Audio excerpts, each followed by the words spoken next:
I was going to say that SEO with Fat Joe is as peaceful as this, but then the birds are all having fights. Did you know that Google personalizes many searches by city and Also Asked is the only tool to access live People Also Asked data at city level? Try for free at alsoasked.com. Tired of SEO guesswork? Quadra's AI agent goes deeper to uncover high-impact optimizations and completes hours of SEO in minutes. Get started now.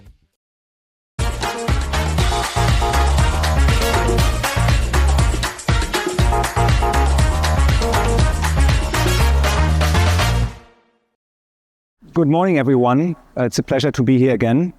If you're not awake yet, I hope I can, be a little bit of your digital caffeine, I guess. Okay, so I brought an interesting agenda for us. I will start with, a claim that one of my friends did a couple of weeks ago. Keywords are dead. And the question is are they? Then we are going to look at how search is changing and how it's not. And then we will talk about some of the insights I can give you how large language models or generally AI search engines work. The most important thing is I'm not here to basically give you a lot of takeaways that you use right now, because there's so much change going on that whatever I'm saying today, it can be outdated tomorrow. So my idea really is to kind of give you some ideas and some kind of examples how search is changing and how it's not. And this is something hopefully that will inspire you and give you some good ideas for the future. So like I said, let's talk about some voices, on social media. Kevin, really good friend of mine, he just posted a few weeks ago, the SEO keyword died, but no one noticed. It feels like a recurring theme because that's something that comes up basically every year, right? Again and again and again. And there are lots of people kind of just confirming, well, yeah, it died, I agree, all these sort of things. All smart people, and I don't want to disagree, but let's take a little bit a look at what the reality really is, okay? So let's take a look at traffic, right? So, there's Perplexity, and many people really like Perplexity, including myself. Am I using it every day? Not really. There's not enough really to lure me in, but you can also see that chatbots like Google Gemini is increasing in terms of traffic. But then I'm wait a minute. There's a search engine that we are not really talking about anymore, DuckDuckGo used to be quite famous many years ago, and you look at okay, they still have so much more traffic than, for example, Perplexity has. Okay, well, nice, interesting. So Perplexity, super high valued company, but they don't even have closer traffic than, for example, smaller search engines. And then you see the rise of ChatGPT, which is incredibly fast growing. They announced they have now 500 million active users every month, which is great. You really see the big spike in traffic. And then you also see Bing.com growing, right? Bing is growing because there's a better built-in functionality within Windows. Windows is definitely making Copilot a standard, on all the Windows machines. And you see all this kind of growth, but you still see Perplexity is the red line here, or the blue line very, very much at the bottom. And then you have the behemoth, right? Then you have the Google, right? Which is here at 100 billion. So these are clickstream numbers from us. So they are kind of very, good interpolated. So you can really see basically, especially the trends.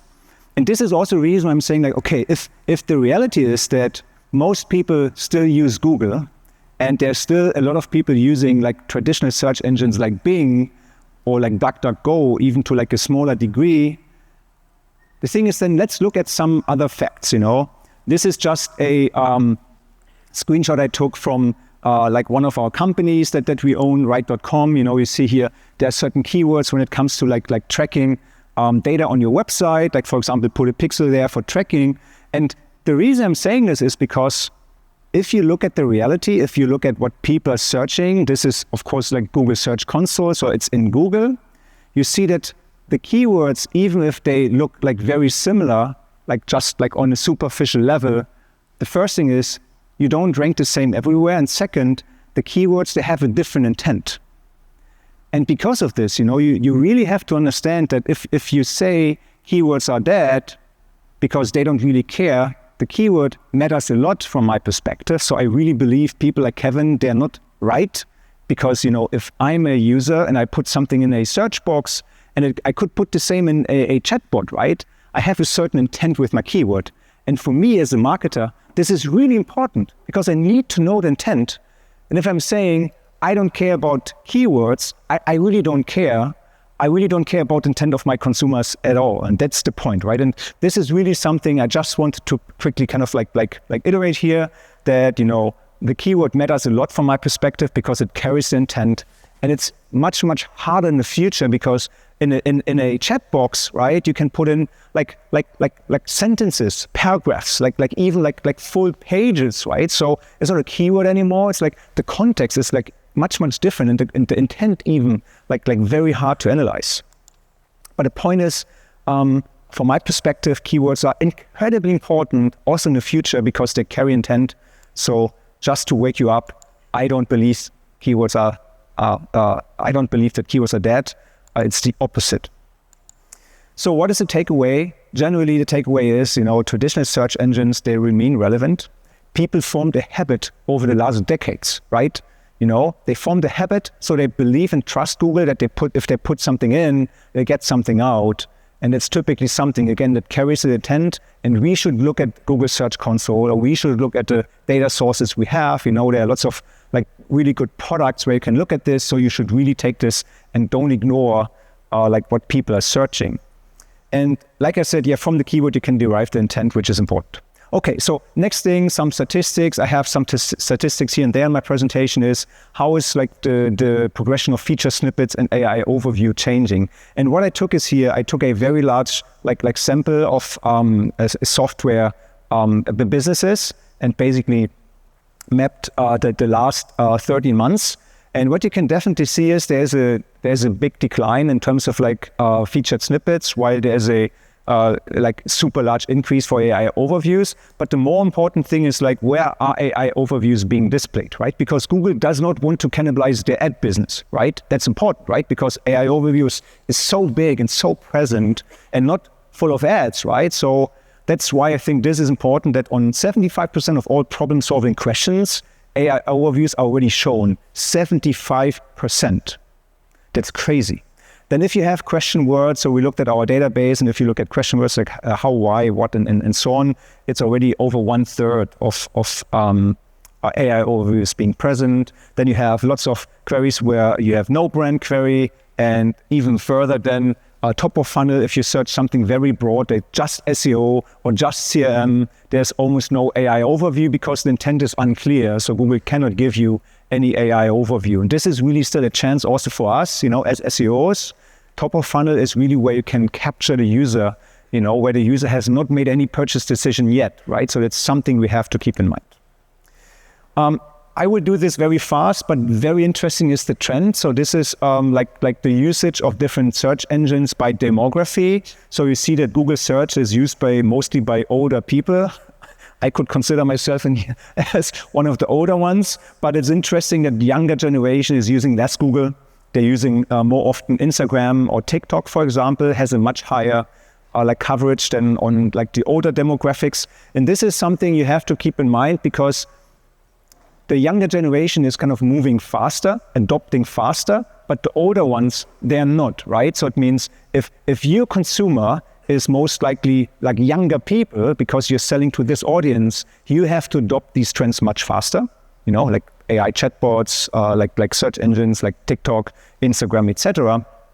If you serve an older audience, Google is still maybe the number one source for you. Okay, so you can make a photo here. I will skip this quickly, but we also kind of looked at what is the intent, if people use a different sort of search experience. So let's look at the takeaway now. Okay, so search depends really on the use case, very important. So you can't generalize that search is changing for everyone because it depends. Then second, we need to understand how LLM search works, because I've shown perplexity is growing. Also the search functionality in ChatGPT is growing quite a lot. So what I did to give you some better insights is we looked at the overlap of the top 10 results on a chat result and on Google and Bing. And if you look at SearchGPT, that means if you use the world map icon and have a search that connects to the internet, you see that more than 1/3 of the results in Bing and in SearchGPT are the same. And there's a good reason, right? Because SearchGPT is using Bing also as an underlying index. They also have their own crawler, but you see 1/3 is the same. If you compare with Google, it's only 2.5 results are the same. So that means there's less overlap. But the good thing is there's still an overlap. And that also means if you do a good job in SEO and you have good rankings, there's a very high chance as well that you have like high visibility in LLMs. But it's only high chance. It doesn't mean it's the same, because there's also one other thing, and this is very important, especially for higher authoritative brands. So we also looked at what is the typical size of a domain that's being surfaced within Bing, within Google, and within SearchGPT. And you can see that SearchGPT, so yellow means here, there are domains that have less traffic. They're smaller domains. Google is favoring basically being big brands, right? Google is like very much brand focused, while in SearchGPT and a little bit like in the middle for Bing, they favor smaller domains. If you're a big brand, okay, you have to pay attention because they most likely show third-party sources that mention your brand. If you are a smaller domain, it's a good chance for you because you might not have the chance in Google to rank well because Google is so much focused on brand, but you might have the chance in LLMs. So this is just like the referring traffic to different domains, like from ChatGPT. You'd see that there's a big increase over time. That because there was one peak here is when they launched their search GPT functionality. So traffic is now stabilizing. You can also take a photo from this one here. These are the different industries that receive traffic from ChatGPT. So it's especially in the informational space, right? So like online services, education, mass media, so like generally media. If you have a B2B business, most likely there's not a lot of traffic yet from ChatGPT, okay?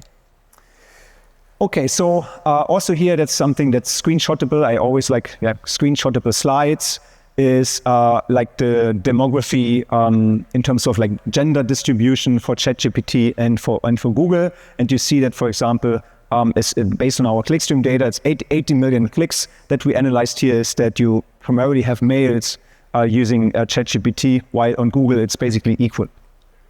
I do believe it's because coding is one of the most used tasks in ChatGPT. That's why it's most likely more male-driven. But again, that's just analyzed data. Okay, so also something. I've talked about this in October last year when I was here on the stage. I think this is very, very important, and many people are not really kind of like looking into this. Reddit. Yes, Reddit has a big role in Google, you know, has a big increase in visibility, but it's also like a very big important source for OpenAI for the training. And OpenAI has an official partnership with Reddit.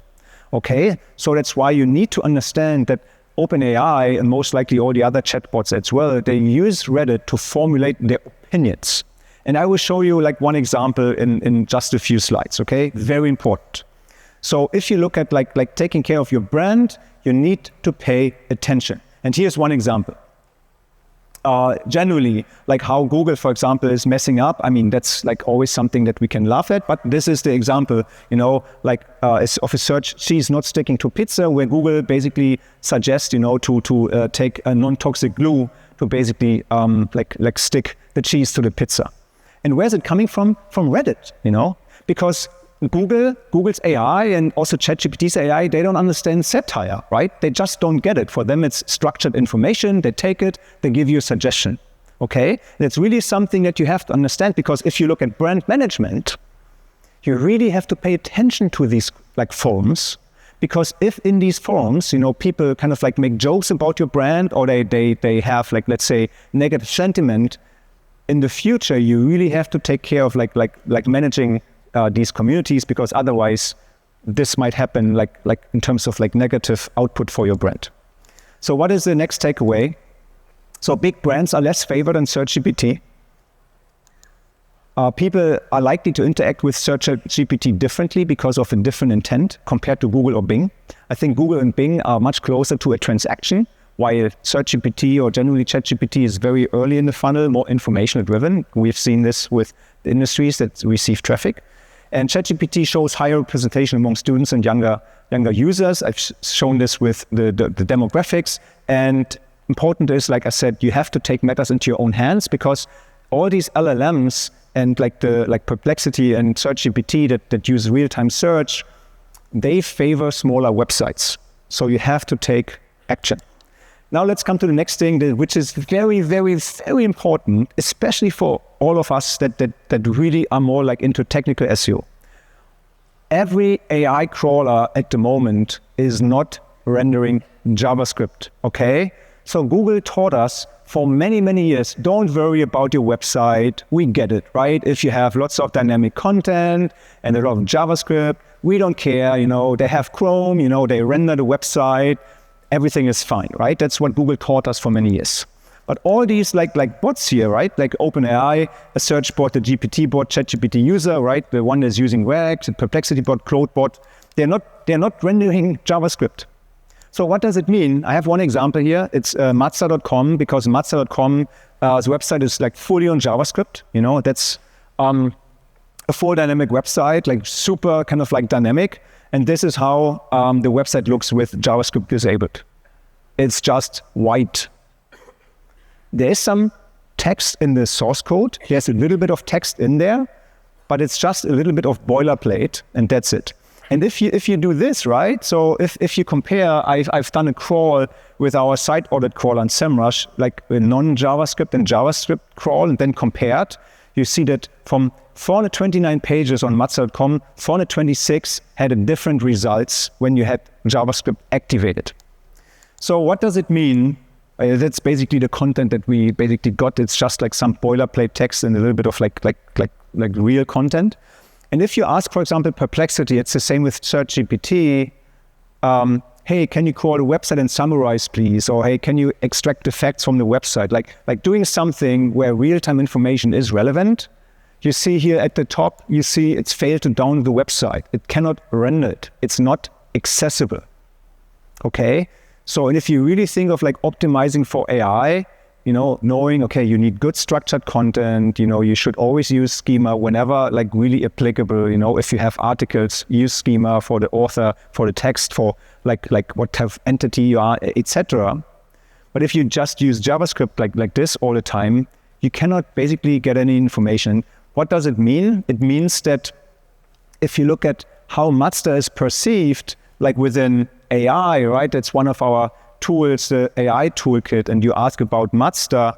Mazda has a very high presence. They have good products, but because they cannot be crawled, they cannot influence the decision because AI search engines, they don't get the content, okay? Very important. And that means if you search, this is like one result here, when you ask about like information around Mazda in Perplexity, it's the same in SearchGPT, you see there's 37 sources that have been used, so like a very wide variety of sources.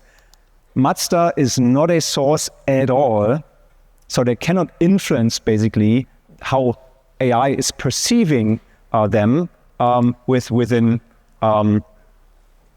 their brand. So now let's continue super quick. Okay, awesome. Okay, objectivity. These are like my last slides here. Objectivity of AI search. So if you ask me, I've done this last year when I was here, like a search like best gaming laptops under like $3,000. You get a table, you get a listing here that's for Perplexity. You can even buy this like through Perplexity Pro, where you have your credit card basically like in your profile. You can buy right here. The point really is that in terms of objectivity, I looked at all the sources that Perplexity was showing to me.